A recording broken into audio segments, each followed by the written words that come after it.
Boa noite, queridos corações em plenitude. Sejam todos bem-vindos para mais uma live. Como ter mais qualidade de vida realizando escolhas conscientes. Na nossa live passada, nós fizemos umas reflexões das escolhas automatistas que nós efetivamos, né?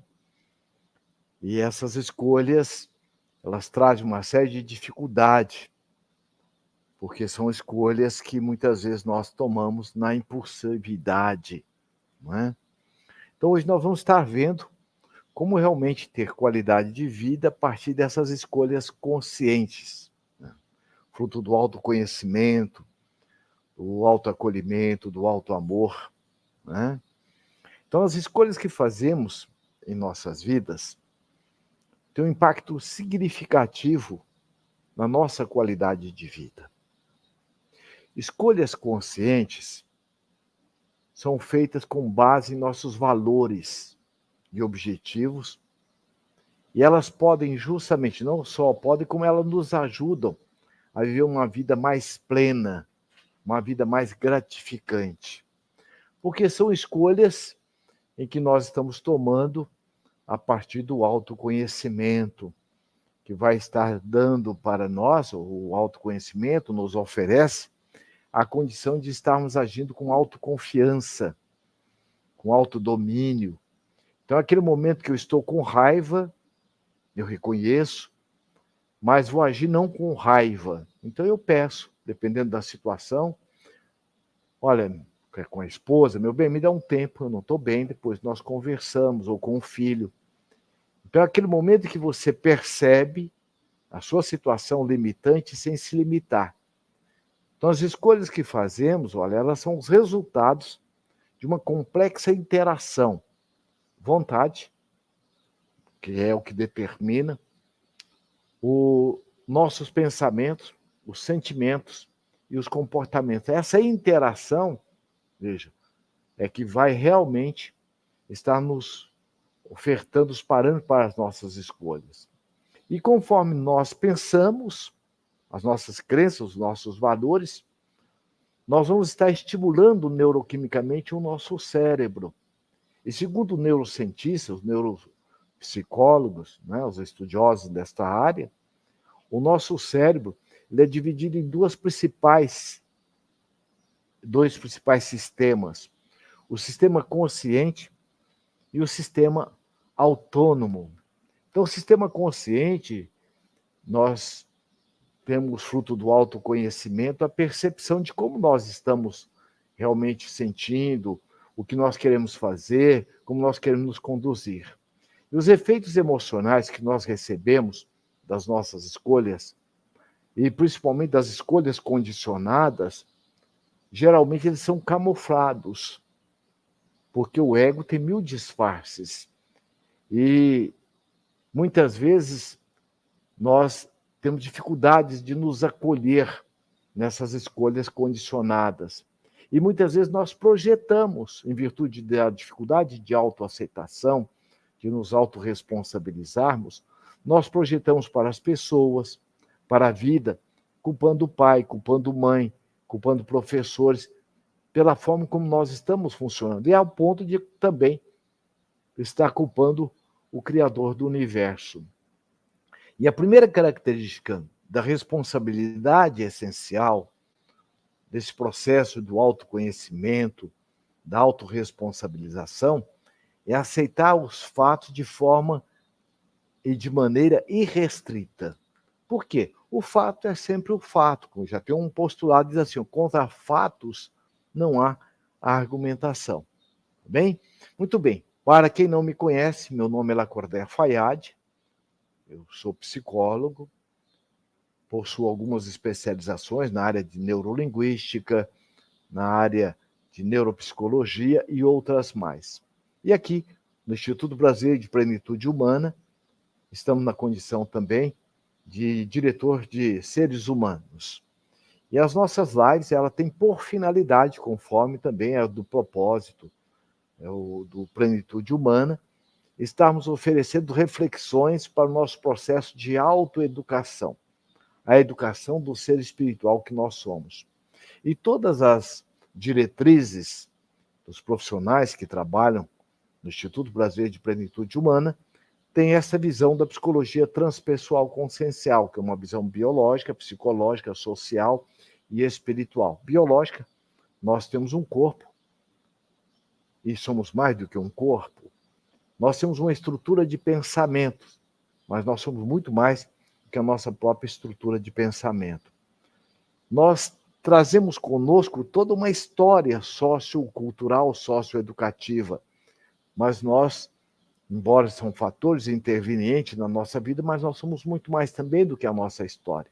Então, quem nós somos? Nós somos um ser espiritual, nós somos um self, como disse Carl Gustavo Jung. Nós somos esse ser inteligente que viaja na linha do tempo, como diz Sócrates, e que a vida na Terra é uma estação. Então, a responsabilidade autoconsciente, ela vai nos ajudar a estar justamente a trabalhar conosco dentro dessa visão mais profunda dos aspectos conscienciais da vida. Guilherme, para acertar aqui, momento técnico aqui. Ó. Muito bem.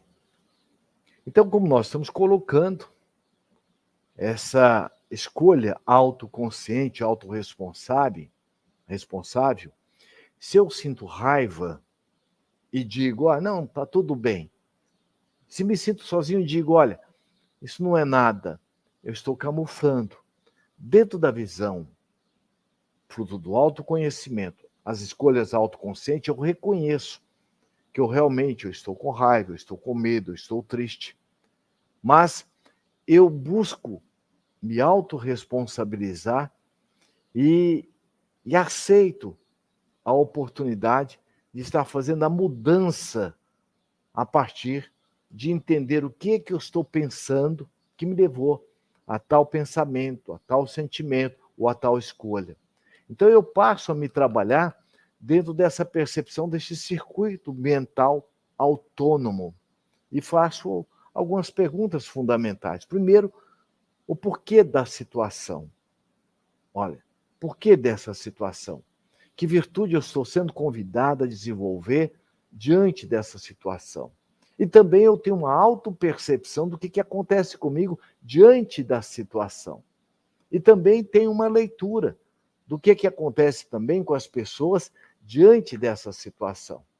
E dentro dessa percepção, veja, as escolhas, e tem uma leitura que escolha situações, olha, são dois componentes inseparáveis do nosso dia a dia, da nossa vida. Ó, escolhas e situações. As escolhas estão ligadas diretamente de como eu quero lidar com aquilo que está acontecendo. Eu não tenho domínio daquela situação que vem de fora. Eu não tenho domínio se a minha esposa está nervosa e faz algumas colocações e que eu me sinta ali naquele momento despertando em mim determinados sentimentos contraditórios.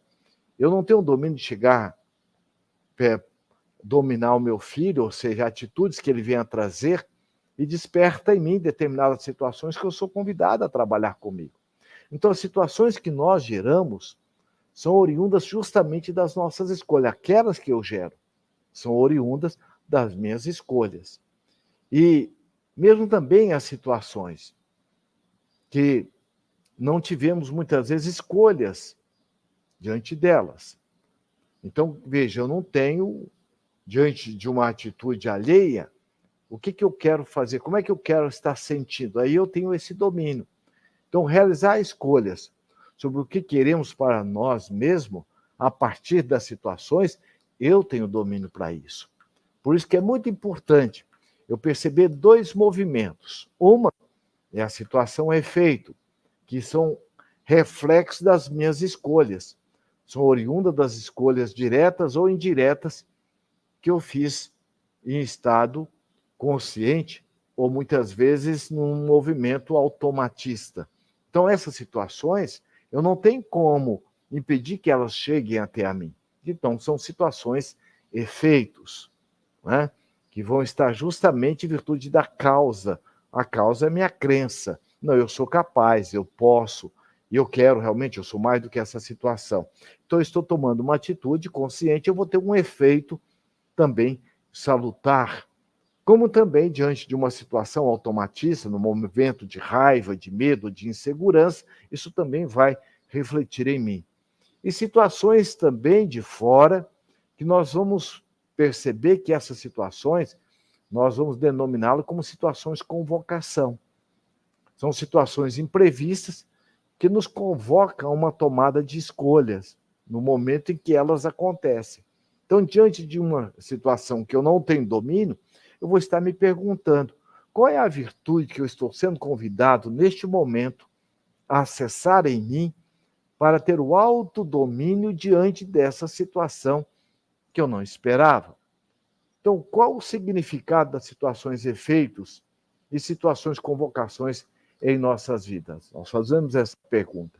Então, o significado dessas situações vem a estimular a nossa responsabilidade pela nossa própria vida e também nos convidando ao desenvolvimento da virtude do discernimento, para que nós possamos estar escolhendo tomada de atitudes de forma que venha me trazer um resultado agradável e feliz. E um resultado que seja justamente bom para mim, para o outro e para a situação. E o autoconhecimento ele vai nos possibilitar essa tomada de atitude. Então, essa distinção entre situações que são os fatos, daquilo que sentimos a partir desses acontecimentos, que são os atos, é vital para realizarmos escolhas conscientes. Quando nos tornamos habilidosos em perceber o que sentimos, ou seja, o que acontece emocionalmente conosco, nós alcançamos a primeira etapa chamada a autonomia. Então, nesse momento que eu tenho a autopercepção do que eu estou sentindo, e tenho também uma leitura do que está me envolvendo naquele momento, e também das pessoas que estão à minha volta, eu vou estar ganhando agora o autodomínio ou a autonomia. Há um axioma é aquilo que não tem como você mudar, né? Que diz assim: o que o outro faz comigo é responsabilidade do outro, mas o que eu quero ou o que eu faço com o que o outro faz comigo é responsabilidade minha. Então eu tenho como dizer como é que eu quero sentir diante dessa situação de desafio que está me convidando em dois movimentos internos. Um, de uma atitude automatista, aquele momento que eclode em mim a mágoa, o ressentimento. Mas o autoconhecimento, que eu agora já sei como que é o meu mapa mental, e também já sei, já estou internalizando que o que o outro faz é problema dele, e o que o outro faz não cria nada em mim, acorda o que há em mim, então eu passo agora a ter o autodomínio. Então, essa segunda etapa da autonomia é assumir somente eu. Eu não tenho como mudar o outro. Incondicionalmente, eu. Por quê? Eu só posso ter domínio sobre a minha intimidade. Então, eu posso, eu consigo, eu sou capaz e eu mereço cuidar disso que eu estou sentindo. É raiva? Então, o que eu me disse, o que eu estou me falando e o que eu posso me falar num processo de mudança para que eu possa perceber essa situação limitante, ó, mas com a consciência que eu sou capaz, que eu sou ilimitado enquanto potencial criativo. Então, nesse sentido, que estamos definitivamente convidados a me perceber a sós, porque ninguém pode mudar você. Ninguém pode mudar o outro. Ninguém pode me mudar. Então, nesse movimento de estar buscando meu processo de mudança, eu vou me sentir realmente, literalmente, que eu estou só. Só comigo mesmo. Mas eu estou em solitude. Porém, jamais me sentindo abandonado. Porque é aquele momento que eu sei que eu só posso contar comigo. Por isso que na neurolinguística diz assim: toda mudança é focado primeiro em você e naquilo que você quer. Por exemplo, eu não quero que meu filho brigue comigo. Ó, eu estou querendo algo para ele. Tem jeito? Não. Agora olha a diferença. Eu quero me sentir calmo, sereno, diante do desespero, da atitude do meu adolescente. Eu quero me manter calmo, sereno, diante dessa atitude, muitas vezes intempestiva, do meu marido, da minha esposa. Então, estar só, veja, estar a sós e estar abandonado são questões completamente diferentes. Ó. O abandono significa solidão, ou seja, a pessoa se sente desamparada, insegura e com medo. Por quê? Eu não estou acreditando em mim. Estou baseada em crenças limitadoras. Não sou capaz, não consigo. Ó, realmente eu não posso contar com ele, porque eu fico naquela expectativa de que o outro me atenda. Aí realmente eu vou estar me sentindo abandonado. Agora, estar em abandono pode acontecer muitas vezes no meio de multidão, com milhares de pessoas lhe oferecendo atenção. Por quê? Eu posso estar sentindo medo, inseguro, incapaz, não acreditar em mim. Você pode chegar para mim e dizer: agora você é uma pessoa muito inteligente, capaz. Mas se eu não acredito em mim, naquele momento, eu vou achar que você está sendo falso. É diferente de eu chegar para você e dizer: olha, você não vai dar conta, você não é capaz. Você pode chegar e dizer: olha, esse é o seu pensamento, eu respeito, mas eu sei onde eu quero chegar e sei o que eu estou trabalhando para isso. Então veja como são situações completamente diferentes. Porque estar em abandono significa a inabilidade de cuidar de si mesmo, da minha própria autoestima. E fica justamente, olha, aí explícito ou implícito um movimento de responsabilidade, que passa justamente pelo autodescuido ou autodesprezo, ou a minha autodesconsideração. Por isso que eu sinto em abandono. Aí nós vamos utilizar aquela metáfora do pássaro e o galho. Quando o pássaro assenta no galho, ele está confiando no galho ou na sua capacidade de voar? E aí nós já respondemos anteriormente que é claro na capacidade de voar. Utilizando essa metáfora, o galho é ajuda, galho é apoio. O universo é pródigo, é rico em apoio, em amparo. Agora, o voo são suas escolhas. O voo é o acolhimento que eu faço das ajudas que o universo me oferece. É o nosso processo evolutivo. Não tem como eu terceirizar minha vida para alguém viver. Não tem como eu arrendá-la. Não tem como eu terceirizar para alguém evoluir para mim. Então, o galho é ajuda. E muitas vezes eu sinto em abandono quando eu quero que o outro, que é galho, seja meu voo. E não é. Por mais que o outro tente, ele vai ser sempre ajuda. E quando eu faço esse autorreconhecimento, que eu entro justamente num processo de autocuidado, de autoacolhimento, de autoconsideração, mesmo que as situações estejam adversas, eu vou estar me sentindo, naquele momento, embora só, enquanto todos à minha volta estão dizendo de forma contrária, mas eu me sinto acolhido por mim mesmo. Então, no instante em que nos permitimos estarmos em solitude, solitude é justamente o nosso poder de decisão que aumenta consideravelmente e a nossa noção que somos nós quem direcionamos o rumo da nossa vida. Com isso, eu me fortaleço inteiramente diante das situações mais adversas. quando eu tenho a autopercepção de quem eu sou, primeiro para mim mesmo, e quem eu sou também nos meus diversos papéis, eu tenho a coragem, eu tenho a confiança de estar colocando, expondo o meu ponto de vista, não impondo, que a própria imposição já é fruto de uma certa insegurança e de uma atitude automatista. A imposição, ela está ligada por trás disso, um sentimento de impotência.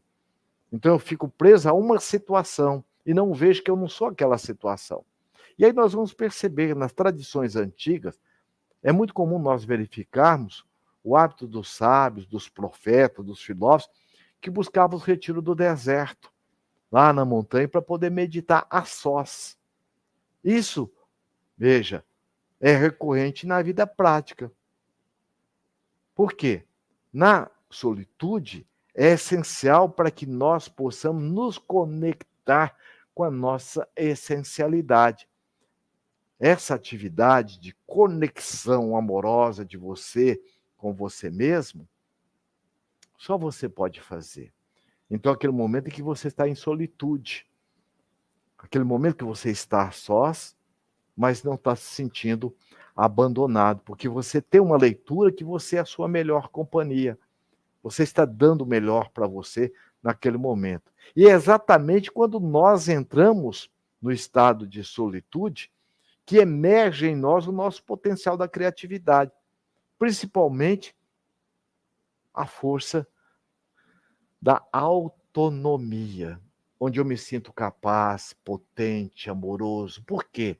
Ao entrar em contato com o seu self, com a sua essência, você vai estar entrando em contato com o seu Buda interno, com o seu Gandhi interno, com o seu Cristo interno, e ao mesmo tempo você está entrando em sintonia com o que há de melhor, do bem, do bom e do belo que o universo sempre nos oferta amorosamente.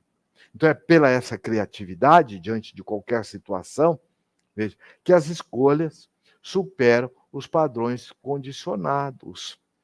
Então, quando eu entro num processo de meditação, de reflexão, então a criatividade naquele momento, veja, que eu estou em profunda conexão comigo mesmo, não há espaço para o apego, a culpa, a projeção dos outros, querendo que o outro faça por mim.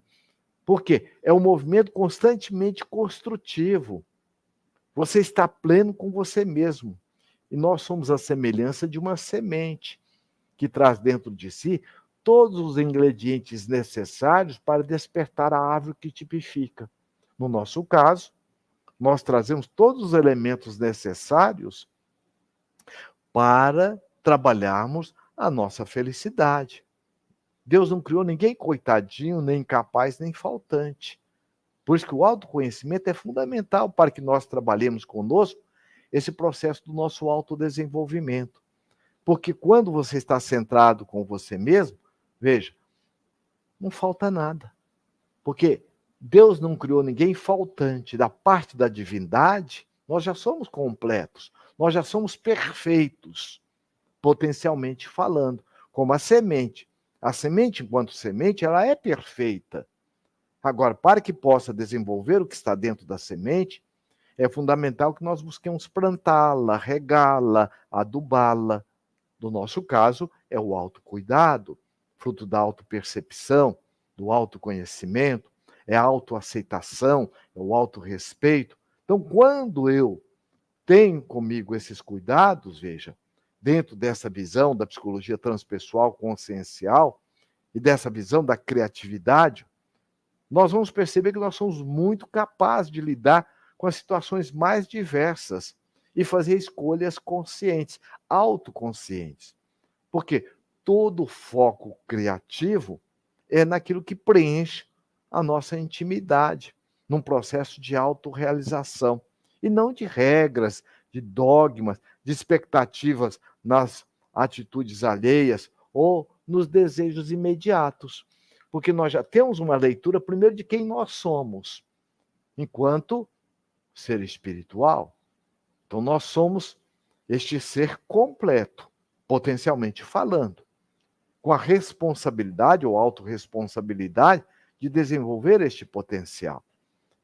Então, as escolhas conscientes, oriundas do circuito mental autônomo ou autoconsciente, em estado de solitude, são realizadas a partir de 3 aspectos fundamentais, que na prática se constituem em 3 perguntas reflexivas. Nós vimos que as escolhas automatistas, né, ou impulsivas, nós as fazemos por medo, nós fazemos por culpa e nós fazemos também instintivamente atendendo a nossa sensualidade. Não é? Por exemplo, a psicologia ela é muito clara. A gula, o sexo desvairado, a compra compulsiva, a droga, a bebida e etc., está ocupando o lugar de alguma coisa que nós não estamos nos dando amorosamente. Agora, é diferente quando as escolhas autoconscientes. Então, veja, eu vou estar justamente me perguntando diante das pessoas, das coisas e das situações, o que eu sinto em realizar essa escolha? O que vai me ajudar? Porque tudo tem um depois. Quais as consequências que eu assumo diante dessa escolha? Porque, inevitavelmente, tem o depois. Por isso que tem outro axioma. A semeadura é livre, está dentro da lei de liberdade. Mas a colheita é inevitável. Tem até um sambinha assim, onde o devedor vai, a conta vai atrás. E o único carteiro que não erra de endereço é o do universo, é do nosso Senhor. O que é seu não vai para a porta do vizinho. E nem o que é do vizinho vai para você.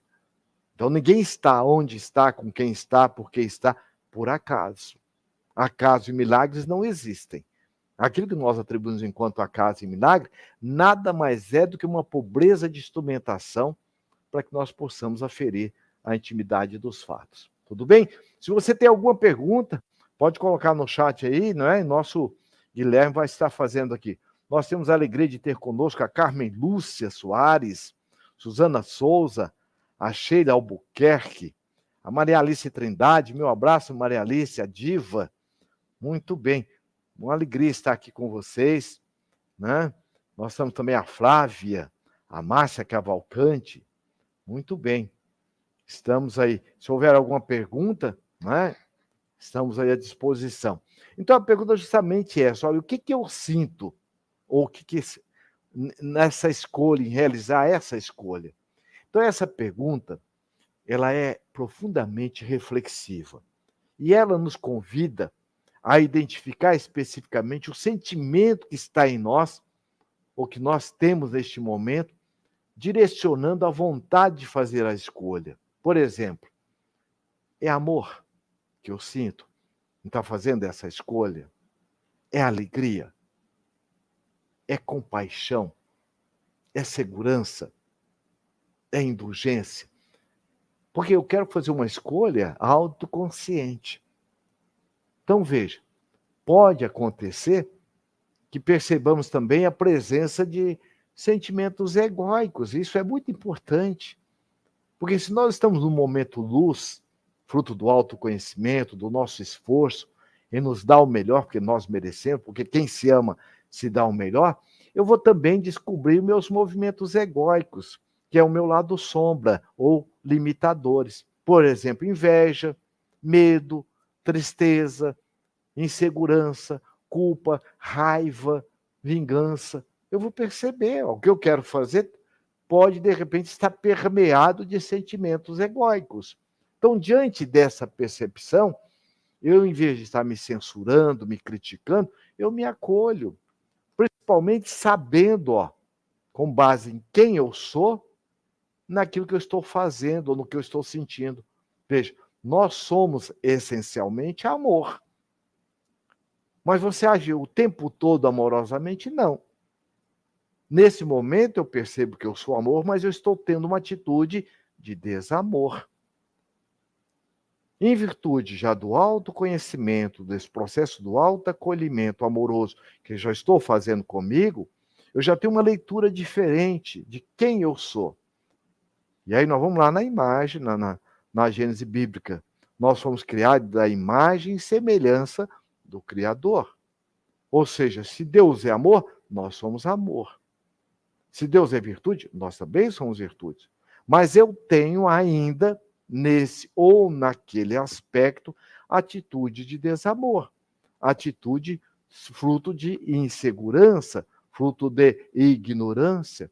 Então, é importante, vejo, que eu sinto em realizar essa escolha, é eu buscar perceber o sentimento por meio de uma observação amorosa. Ou seja, sem julgamento. O que eu estou sentindo? Porque não existe sentimento, ou não existem sentimentos certos ou errados, não existem. O sentimento ele é igual febre, ele vem em função de, na maioria das vezes, de crenças essenciais, eu posso, eu sou capaz, eu mereço, ou fruto de crenças limitadoras, não sou capaz, eu não consigo, ele está contra mim, ele quer me prejudicar. Então, quando eu tenho uma leitura, uma percepção amorosa, eu fico nessa observação amorosa comigo, lá da técnica Parda que nós vimos, né, e é muito importante. Aliás, aquele que quiser trabalhar melhor essa visão da autoestima, da autoaceitação, do autorrespeito, nós temos vários cursos na nossa plataforma, no Plenitude, Plenitude Humana. Você pode entrar lá, www.plenitude.com.br, e acessar vários cursos que nós temos. Então, é importante que você invista em você nessa observação amorosa. Então, a técnica Parda é percepção amorosa, a aceitação amorosa, uma aceitação incondicional, reflexão, e a reflexão não é censura, não é crítica, é fruto da observação amorosa, decisão, a partir deste momento, eu estou decidido a me acolher com o maior carinho. Aliás, há um pensamento da psicologia tibetana que é muito interessante, e ele funciona como um mantra, porque mantras são palavras que nos ajudam a nos organizar a nossa estrutura de pensamento e sair dos padrões mentais limitantes. E o mantra é esse, pode anotar aí, ó. Abram-se as portas do universo, porque eu estou pronto e decidido a viver amorosamente. Então é uma questão de decisão. Abram-se as portas do universo, que eu vou acolher todas as oportunidades que a vida e o universo me oferecem para viver amorosamente. Estou pronto e decidido a viver. Então é você fazer dessa percepção amorosa sem julgamento e buscar perceber o que realmente, ó, de uma maneira responsável, que sentimento está presente em mim nesse momento diante dessa situação. E vou começar a me trabalhar amorosamente. Então, justamente me perguntando quais as consequências que eu assumo, ó, autorresponsabilidade, com essas escolhas que eu quero fazer ou com essa escolha que eu quero fazer. Há um pensamento que diz assim, ó, você não precisa olhar para toda a escada, apenas dê o primeiro passo, suba o primeiro degrau. E paulatinamente a gente vai conseguindo, porque toda mudança, ela não se dá abruptamente, de uma hora para outra. O dia não amanhece de uma hora para outra, como também não anoitece de uma hora para outra. Então, toda mudança, ela deve ser focada em mim e no que eu quero. E já tendo essa leitura, essa percepção, que muitas vezes nós vamos ter a nossa recaída. Recaída, você recaiu do alto. Você estava muito bem. Então eu vou agora me perguntar, o que eu fiz? O que eu deixei de fazer que eu tive essa recaída? Aí eu posso agora, o que eu posso fazer para poder estar me reerguendo e prosseguir, porque eu quero dar os próximos passos, eu quero fazer essa mudança de nível. Então essa é a etapa, quando eu pergunto quais as consequências que eu assumo com essa escolha, então é uma etapa que eu me responsabilizo pelas consequências das minhas escolhas, compreendendo que não há escolha consciente sem que o posicionamento de responsabilidade esteja ausente. E não há também posicionamento sem esforços. Ninguém muda só por intenção. Ah, eu tenho intenção da mudança. E também ninguém muda por decreto, por obrigação. Não muda. É um processo paulatino. Cada dia, ó, hoje, melhor do que ontem. E amanhã? Melhor do que hoje. Então, para que eu possa me manter nesse processo de mudança, eu vou perceber em alguns momentos eu consigo avançar muito bem nesse ou naquele capítulo, com essa ou aquela pessoa, com outras eu vou encontrar mais dificuldades. Mas tem um pensamento que é muito interessante, ó. Nós confundimos muito esse pensamento, dizendo assim, ó, devagar e sempre, quer dizer, sempre devagar? Não. Eu vinha, como diz o goiano, numa toada, num ritmo.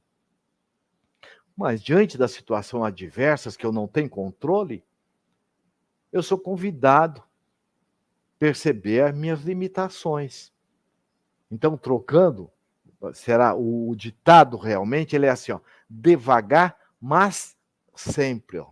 Devagar, mas sempre. Então, sempre eu vou estar agora me esforçando para manter esse posicionamento, ó, de me autorresponsabilizar e definir o rumo que realmente eu quero. Porque quem não sabe onde quer chegar, qualquer lugar serve. Mas quem também não sabe onde está, como vai chegar onde quer chegar? Onde eu estou com os meus medos, as minhas inseguranças, as minhas crenças limitadoras.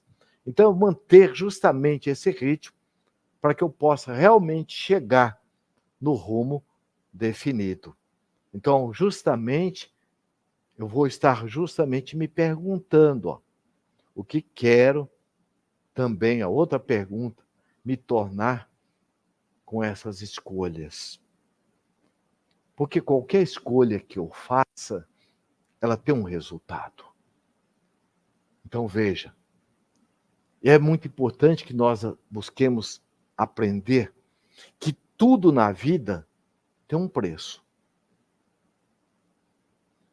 do nosso esforço, do nosso trabalho. E a nossa vida, o resultado dela, uma vida mais tranquila, uma vida mais feliz, uma vida melhor. Por isso que é muito importante buscar escolhas conscientes para uma vida melhor. Porque nada está tão bom que não possa ser melhorado. Então, essas qualidades de vida que eu quero para mim, que eu quero me dar, vai depender profundamente das minhas escolhas. E somente eu sou responsável por isso. Então, essa terceira pergunta, ó, o que quero me tornar com essa escolha que eu quero fazer? Então, nessa pergunta, que é uma pergunta reflexiva, há um encontro profundo com a identidade essencial, eu enquanto ser essencial, eu enquanto amor, eu enquanto equilíbrio, eu enquanto competência. Vou estar agora trabalhando comigo, ó, de uma forma amorosa, para que eu possa marchar, prosseguir, caminhando em direção a esse rumo que eu quero implementar na minha vida, que eu escolhi agora, de forma autoconsciente.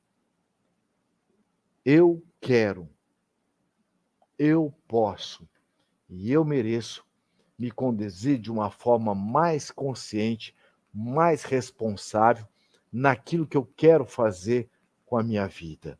Então é muito importante nós estarmos trabalhando carinhosamente, amorosamente, naquilo que nós estamos escolhendo diante do que a vida e o universo oferta para nós incessantemente.